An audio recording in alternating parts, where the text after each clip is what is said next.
রমজানের এক অন্ধকার রাতে নিস্তব্ধ হয়েছিল ছোট্ট গ্রাম নিশিপুর। গ্রামের এক ছেলে রাশেদ, সে নামাজও পড়ত না, রোজাও রাখত না।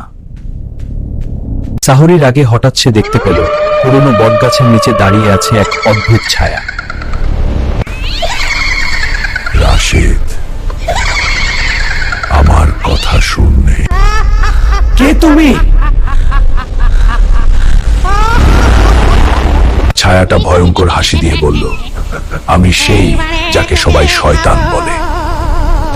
হঠাৎ সেই ছায়াটা ধোঁয়ার মতো হয়ে রাশেদের শরীরের ভেতরে ঢুকে গেল। পরের দিন সকালে গ্রামের লোকেরা তাকে বটগাছের নিচে অচেতন অবস্থায় পেল।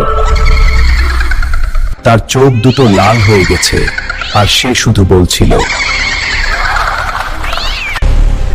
শয়তান বাইরে না, মানুষের ভেতরেই থাকে।